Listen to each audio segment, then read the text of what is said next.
এনে না আব্বাজান।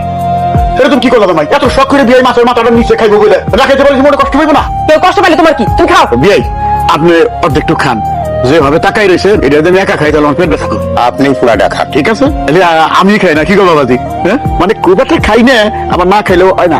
কি বাবা ডালটা খান। আমার আর খাওয়ার ইচ্ছা নাই, আমার খিদা হয়ে গেছে। আমার একটা রুটি আর একটু চা দাও, চাটা একটু কাপটা কইরা দিও। আপনি টাকা নিয়ে আইছেন? তুই লেখা রাখো, পরে দিব। পরে পরে করতে করতে তো আপনি 1500 টাকা বাকি করছেন। আমার খুব খিদা লাগছে, খিদায় যন্ত্রণায় আমি পাগল হয়ে যাইতেছি। আমি টাকা ছাড়া কিছু দিতে পারবো না। আব্বাজান আসেন আসেন। এই কামাল আমার শ্বশুর আব্বাজান বুঝছস, যা খাইতে চায় চা বিস্কিট কলা সবকিছু খাওয়াবে, টাকা পয়সা কিন্তু চাইবি না, সব আমি দিব। ভাই আপনার লগে একটু কথা আছে, তাড়াতাড়ি বল। আপনার আব্বা আমার দোকানে 1500 টাকার মতো বাকি খাইছে, টাকাটা দেয় করে দেয় না, আপনি একটু টাকাটা দিয়ে যান। বাকি খাইছে আপনার আব্বা? আমার আব্বা বাকি খাইছে, আমি তো খাই নাই। হ্যাঁ টাকা আমি দিব কে? আপনি না একটু আগে বললেন আপনার শ্বশুর যা বাকি খাইবো আপনি সেই টাকা দিবেন। সালাম কাকা তো আপনার আব্বা, আব্বার টাকা আপনি দিবেন না? না আমি দিব না। এর বাকি টাকা আমি দিব কে? আপনার আব্বা যদি না থাকতো তাহলে আপনি পৃথিবীতে আইতে পারতেন। তাছাড়া আপনার বাপে আপনার গোলাই গেছে, কত কষ্ট করছে, আমাকে বাচ্চা ছাড়া কইছে। কেন খামা খাই সমস্ত লোকজনের সঙ্গে কথা বলে সময় নষ্ট করতে? আসলে ওদের সাথে তর্ক করে কোনো লাভ না। আব্বাজান আসসালামু আলাইকুম। ওয়ালাইকুম আসসালাম। চাচা সে তার শ্বশুরের বাকির টাকা দিতে পারবো, যে আপনি জন্মদাতা পিতা, আপনার বাকির টাকা সে দিতে পারবো না। সবুজ ভাইয়ের কাছে তার বাপ বড় না, তার শ্বশুরই বড়। এই যে রুটিলাম, আপনার এখন থেকে যখন যা লাগে আপনি আমার কাছ থেকে নিয়ে যাবেন, আর আপনার যখন মন চায় আপনি তখন টাকা দিন। যদি টাকা দিতে নাও পারেন আমি মনে করুন যে আমি আমার আব্বারে খাওয়াইতেছি, এর লেগে কোনো দাবি দাবা করুন না। এই যে আপনার জন্য আমি পাঞ্জাবি পায়জামা লুঙ্গি নেন নেন। সুন্দর আছে। তোমার জন্য একটা সুন্দর শাড়ি কি সুন্দর। না, রাখ। আর এটা উপহার রাখ। আবার সবুজ, আমার ওষুধগুলো সব শেষ হয়ে গেছে, ওষুধ কিনা দিবি?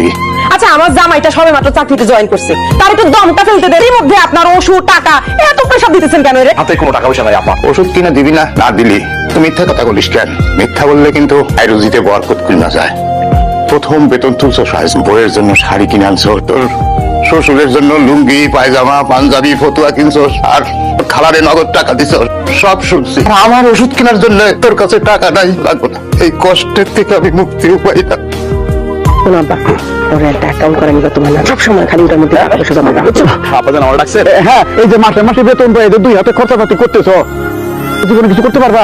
আপনি তো একদম ঠিক কথাই বলছেন। কি করবো কোন তো আব্বাজান? ব্যাংকে অ্যাকাউন্ট খুলে টাকা পয়সা জমাইতে থাকো। ঠিক কথাই বলছেন। আমি কালকে ব্যাংকে গিয়ে আরেকটা অ্যাকাউন্ট খুলুম, খোলার সাথে সাথে টাকা রাখা শুরু করে দেব। তোমার নামে অ্যাকাউন্ট খুলে লাভ নাই বাবা, তোমার নামে অ্যাকাউন্ট হলে তোমার যখন খুশি তখন তুমি টাকা তুলে খরচ করে ফেলবা, কিন্তু অ্যাকাউন্টটা যদি অন্য কারো নামে হয় তাহলে তুমি যখন খুশি তখন টাকা তুলতে পারবে না, আর টাকাটা সত্যি সত্যি ব্যাংকে জমা। আরে তুমি তো ঠিকই কইছো, আমি কার নামে অ্যাকাউন্ট খুলুম? কেন আব্বার নামে?